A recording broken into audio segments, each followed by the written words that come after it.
Are you seeing some low stock in the meat section of your local grocery store? Today, nutrition educator Lynn Matava shows us an easy recipe that you can try using plant-based proteins. Check it out. You may have noticed some empty shelves in your local grocery store. I stopped by mine the other night to find some ground meat, only to find there wasn't much of any kind of meat available.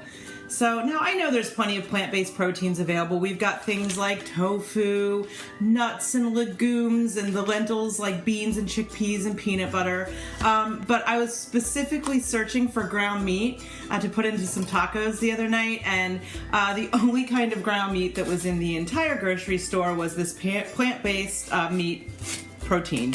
So I thought maybe some of you out there have also seen this and wondered what to do with it. Soy-based protein it's made of a soy-based protein, and it's got a very meat-like quality.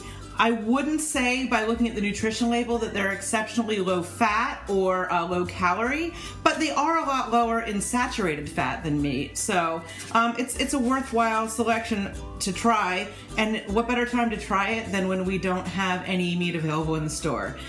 So you can buy this already formed into patties. My family did that. We bought a couple of different brands, and then everybody had half of a burger. We just cut them all in half so we could do a taste comparison and see which one we liked better. And that's always a fun thing to do some sort of family tasting. And then this is just a ground meat that came in the patty form. I took a little bit of it out for my meat and bean tacos the other night, and I saved a little bit of it to show you. Basically, this cooks up and it looks and has the texture of ground meat. So whatever flavors you're adding to it, if you're adding something, for example, I added salsa and beans to it and a little bit of low sodium taco seasoning. It already has some salt added, so you really don't want to add something that's very high in salt to it. But that's what I did with it, and everyone in my family said, you know what, this is an acceptable substitute for when we want tacos. So everybody enjoyed it here.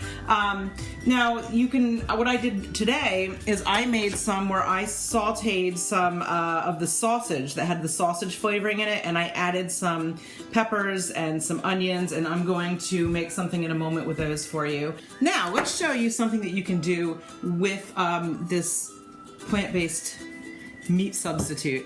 So what I've done today is I shredded and grated some potatoes because, surprise, there were no hash browns in the grocery store either with all the supply chain issues we're having. But I just shredded some potatoes, I rinsed them, I squeezed all the liquids out, brushed the pan and the potatoes with a little bit of olive oil, and I put it in a 400-degree oven for about 25 minutes and kind of pressed it down, and now I have this nice crust. I've mixed this sausage and the peppers. And this is the vegetarian sausage product, and I'm just putting that in here. See how colorful that is when you add those peppers and onions in, and they even sell frozen bags of those already cut up, so it's a really easy thing you can do.